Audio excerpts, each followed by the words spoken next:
Olá, meus ricos aluninhos, como é que vocês estão? O assunto hoje aí é posições relativas de duas circunferências, ou entre duas circunferências. Muito bem, nós já aprendemos posição relativa entre ponto e circunferência, entre reta e circunferência, então agora a gente vai aprender as diferentes posições possíveis, né, entre duas circunferências, certo? Então, o primeiro caso que nós temos é, dados duas circunferências, lambda 1 e lambda 2, nós temos que comparar o centro dessas circunferências com o raio das circunferências, né? Então, neste caso, vocês podem ver que as duas circunferências são exteriores uma à outra, ou seja, elas não têm ponto em comum, né? Não existe intersecção entre elas. Logo, todo mundo consegue perceber que a distância do centro 1 até o centro 2 é uma distância muito maior do que se eu somar o raio 1, que é esse aqui, com o raio 2, que é esse aqui, né? Existe todo esse espaço central aqui, ó, a mais, tá? Ou seja, a distância entre o centro 1 e o centro 2, que a gente também pode chamar de Dzinho, distância entre centro 1 e centro 2, é maior do que o raio 1, né, mais o raio 2. Ok. Então, basicamente, o que nós devemos fazer para saber a posição relativa entre duas circunferências é analisar a distância entre os centros da circunferência e os raios, né, somar ou subtrair os raios, certo? Muito bem, então este é o primeiro caso, são circunferências que não há ponto em comum, são circunferências exteriores. Perfeito? Vamos para o segundo caso. Neste caso, nós temos circunferências tangentes exteriores, significa, né, que elas se tangenciam pelo lado externo, ou seja, elas têm um ponto em comum. É possível perceber aqui que a distância do centro 1 até o centro 2 é exatamente igual à soma do raio 1 mais o raio 2, né? Então, somando o raio 1 com o raio 2, nós vamos obter exatamente a distância entre os dois centros. Então, quando acontece isso aqui, né, podemos dizer distância é igual ao raio 1 mais o raio 2, tá? Elas são tangentes exteriores, tá, pessoal? Então, elas podem ser tangentes interiores também, ou seja, uma dentro da outra se tangenciando, certo? Então, por isso que tem este detalhezinho que tem que entender, ó, exteriores ou interiores. Vamos para o próximo caso. O terceiro caso, elas são as tangentes interiores, ou seja, elas também têm um ponto em comum, só que este ponto em comum é dado, né, com uma circunferência interior à outra, perfeito? Então a distância entre o centro 1 e o centro 2, que é essa distância aqui que está em roxo, né? Essa distância é dada da seguinte forma, é o raio 1 da circunferência grande, tá? O raio 1 é tudo isso aqui, ok? Menos o raio 2, que é esse pedacinho aqui. Então, fazendo raio 1 menos raio 2, sobra essa distância aqui, ó, tá?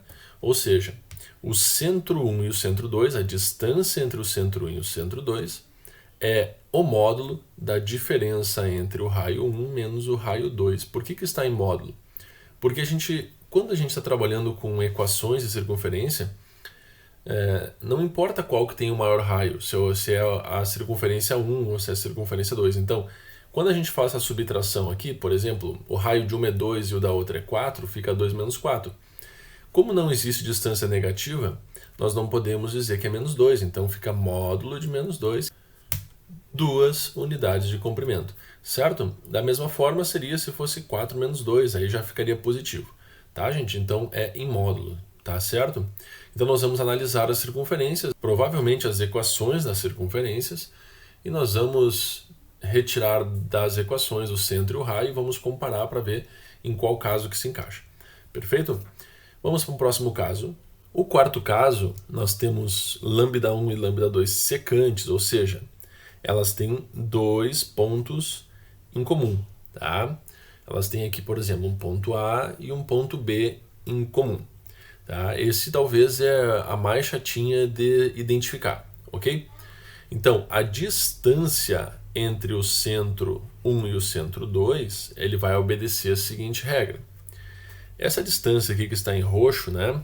Certo? Essa distância aqui, ela vai ser sempre maior do que a diferença dos raios, né?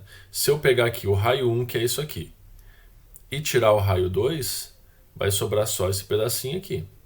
Ou seja, esse pedacinho é menor do que a distância entre o centro 1 e o centro 2. Perfeito? Ou essa distância vai ser sempre menor do que a soma dos raios. Tá?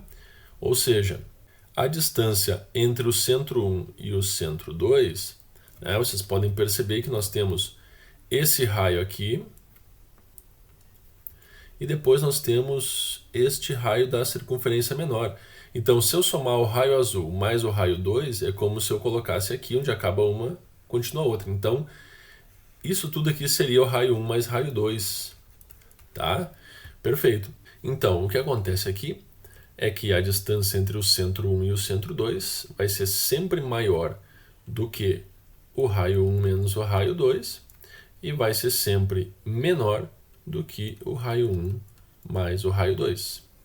Outro caso são as circunferências internas uma à outra, ou seja, uma circunferência encontra-se totalmente no interior da outra circunferência. Tá? Então, neste caso, nós temos que obedecer à regra de que 0 é menor ou igual à distância, ou seja, a distância entre o centro 1 e o centro 2 vai ser sempre maior do que 0 ou igual a 0. Por que a distância entre os dois centros pode ser igual a 0? Bom, é simples. É o caso de nós termos duas circunferências concêntricas, quer dizer que a circunferência de mesmo centro. Centro 1 é igual a centro 2, certo? Isso pode acontecer. Então, nesse caso, a distância vai ser igual a 0. Agora, quando não forem concêntricas, nós temos que obedecer essa lei aqui. Ou seja, a distância é maior do que 0, ou menor do que o raio 1 menos o raio 2, certo? Então é bem simples de perceber, ó. Essa distância aqui, tá? Que é a distância entre o centro 1 e o centro 2, essa aqui que eu fiz em vermelho agora, ela vai ser menor sempre que o raio 1 menos o raio 2.